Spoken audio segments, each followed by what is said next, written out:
All right, what's up YouTube? It's your boy Tim again. It's in Iaria, as mentioned in the title.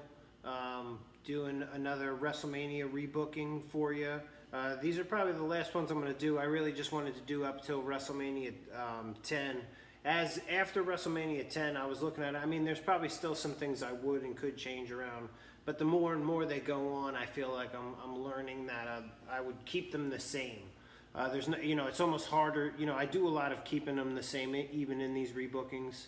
But I feel like the more and more they went on, the better and better they got, and it's harder to sort of chop up the talent a little more because you'd really want to see those big. They got more into big marquee matches. If you notice in the earlier WrestleManias, it's a lot of sort of seemingly almost thrown together stuff. Not thrown together per se, but you had Santana and the Executioner, you had Ricky Steamboat and Matt Bourne. SD Jones and King Kong Bundy. A lot of thrown together, stuff, more like house show matches almost. So it's a little easier to play, even though they were good athletes, it's a little easier to move them around a little bit because there were not a lot of storylines. And then sort of as they got up past, 10, 11, 12, 13, you would really want a lot of those same things to happen with just minor changes or whatever. So this is maybe the last one I'll do of these. I got other wrestling video ideas I want to do, but maybe this will be the end of this series. We'll see. Who knows? All right, so we got WrestleMania 9. That's what I'm starting off with. First match, dark match. I got, oh, you know what? I even forgot to pull up WrestleMania on my phone here because I got a fact check. I got to make sure that I got the I got to make sure I got the real results that actually happened here, so that way I can see what happened in reality versus what happened in the fantasy thing.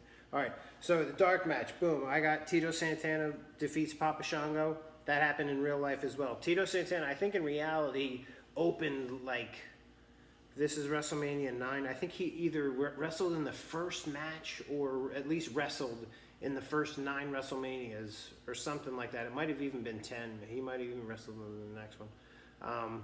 But he wrestled in like every single WrestleMania, and a lot of those were the first matches. Most importantly, the first WrestleMania, he's in the opening match. So here they got it again in real life, and I got it too. He beats Papa Shango, big monster looking Papa Shango.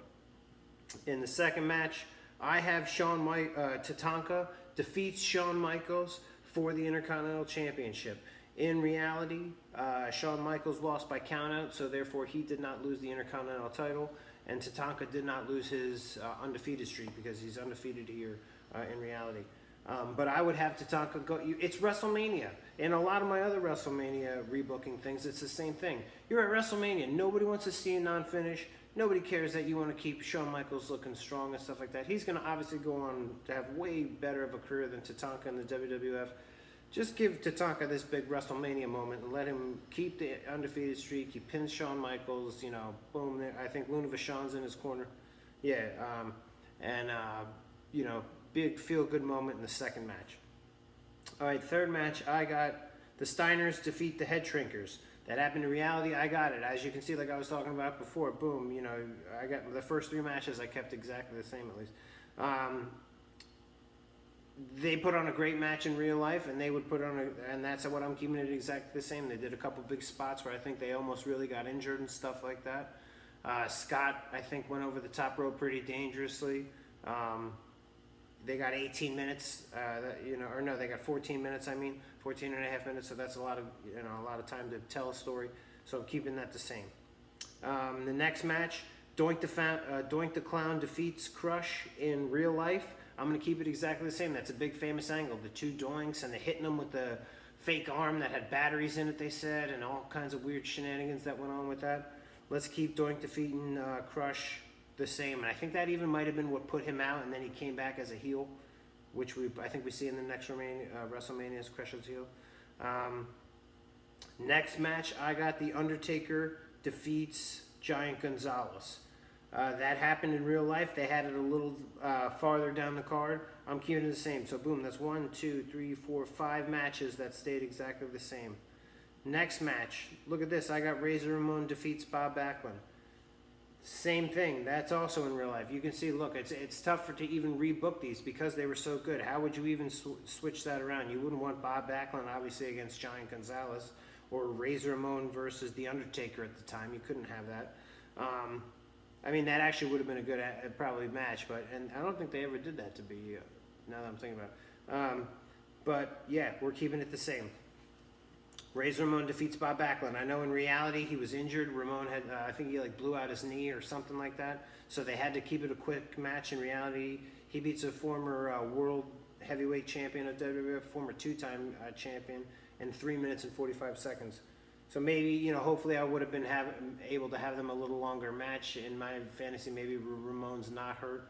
They could have maybe booked an angle a little more about the new guy versus the old guy. But I'm still keeping it the same. My next match, third to last match, I got Hulk Hogan and Brutus the Barber Beefcake defeating Money Incorporated for the tag titles. I'm keeping the tag titles. I'm officially making the tag titles, putting them on Hogan and Beefcake. In reality, Money Inc. technically wins the match by disqualification. Again, I'm not reviewing the thing and I didn't watch the video beforehand, but I think there's maybe a chair shot involved, or it has something to do with hitting somebody maybe with Beefcake's mask. I forget, something like that. There's some kind of weird schmoz finish. But look at that, and you got two. Back then you had 3 titles. You had your world title, your Intercontinental title, and your tag title. We've had 2 matches in reality, 2 of those 3 title matches, and they've been schmoz finishes. You've had a count out in one, right? It was but count out in one and a DQ in another. This is WrestleMania, guys. I get it. We got to keep people looking strong, and you got to do things for booking sense down the line. Even if you have them drop the title the next night in a house show, in this big monumental pay-per-view, you should have a title change. So and you know what? Hogan at the time had never held the tag titles. He had never held the Intercontinental title. I still think he never held the Intercontinental title. But here you give Hulk Hogan his tag title. Brutus Beefcake never got a championship. Oh, no. He had a tag championship, that's right, with Greg Valentine. So this would have been another tag championship for Brutus Beefcake. You could mark it off of how he's such a great tag team wrestler. And Money Inc. didn't need it. I think they switched titles, put them on them a bunch of times in that era too. So you don't need that. My second to last match, I got Lex Luger defeats Mr. Perfect. In reality, that happened, and I'd keep it the same. Again, I'm sorry, this is pretty boring. There's literally been no matches that I changed talent in. In my next WrestleMania, you'll see, I think I was able to shift some guys a little around. There's not much talent here really to move around. You know, Tatanka deserved the Intercontinental title at the time. Hogan and Brutus winning the tag title, that's a feel-good moment. I mean, that's stuff that I'd change in. But other than that, you know, there's not much to it. Luger beats Perfect here. Luger was the heel at the time. They're building him. I'm keeping it the same. And for the world title, here's my big change, though. For the world title, Yokozuna defeats Bret Hart for the world title, and no Hogan match happens. Hogan already came out. Hogan already has a belt on him now. I know Bruce Pritchard talks about that they put the belt on Hogan just so that way they would have a strong European tour after this match before they came back stateside and did the King of the Ring pay-per-view where he drops the belt to Yokozuna. Hogan's got the tag titles now. He's got the tag title with Brutus. They could go around the horn as the tag team champions, and you don't got to. Hogan's already going to be there for the summer tour. He's already going to hopefully draw him in the house with. You know, he could be promoting the tag title like it's as big as the world title almost. You know what I mean? And then maybe you get a little bit of shine on the tag belts. I got Yokozuna defeats Bret Hart. Probably the same finish where you got the salt in the eyes and all that other stuff with Fuji. And it's unfortunately, it's a big sad ending for WrestleMania. You don't always have to go out on a big note, but it was a big change at least. So you might have not went out on a big high note with emotionally, yes, the good guy won. But you saw Tito won the Intercontinental title that night, and you saw Hogan and Brutus, the faces, win the other titles that night. Let the heel win the world title in the main event, and don't make them drop it in a minute and 30 seconds later or whatever. That would be my only change. So then Yokozuna goes past that WrestleMania into the King of the Ring, maybe after that in the following pay-per-view where he wrestles Hogan.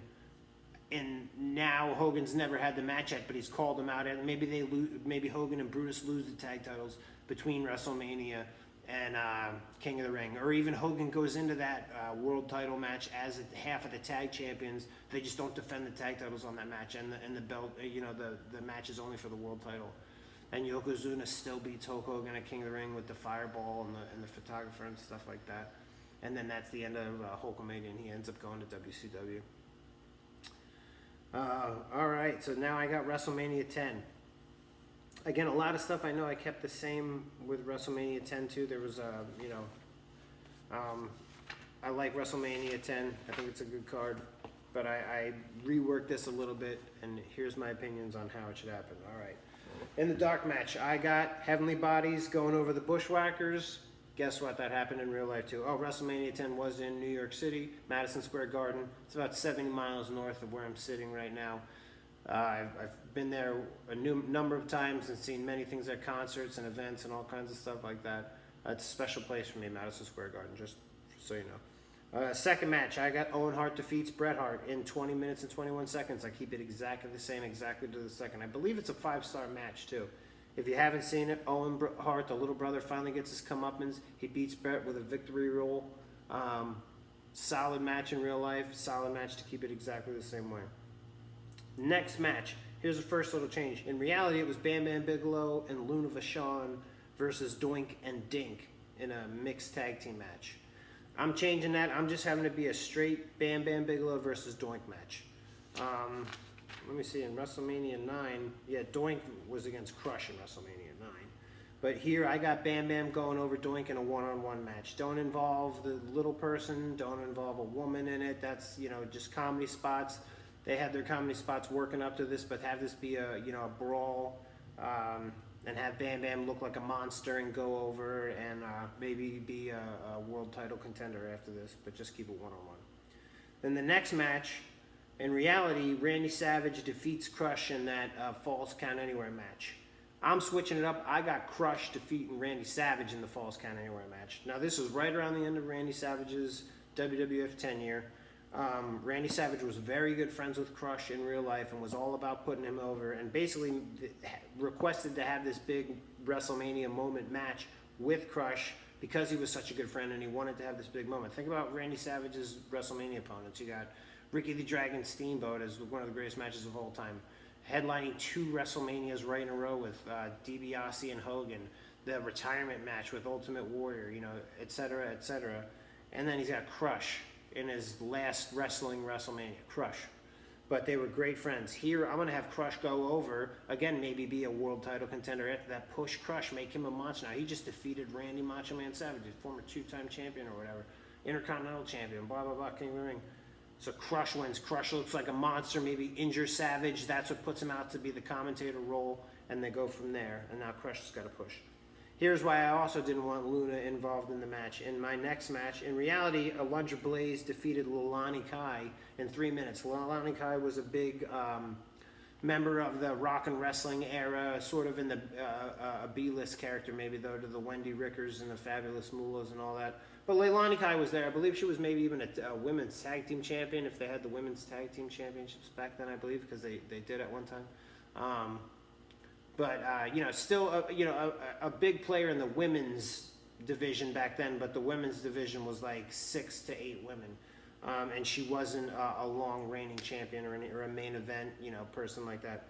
But here, instead of Leilani Kai, now you give her the night off. I got Alundra Blayze versus Luna Vachon. They never had that feud. They were going to try to have that feud in WCW. I don't think they ever had a match together in WWF. But that would have been a great women's title match. They had, Alundra Blayze was the champion going into it. She beats Leilani Kai in 3 minutes. Have it be Alundra Blayze versus Luna. Instead, have a storyline to it. Have it be for the women's title. Boom. That's a much better match.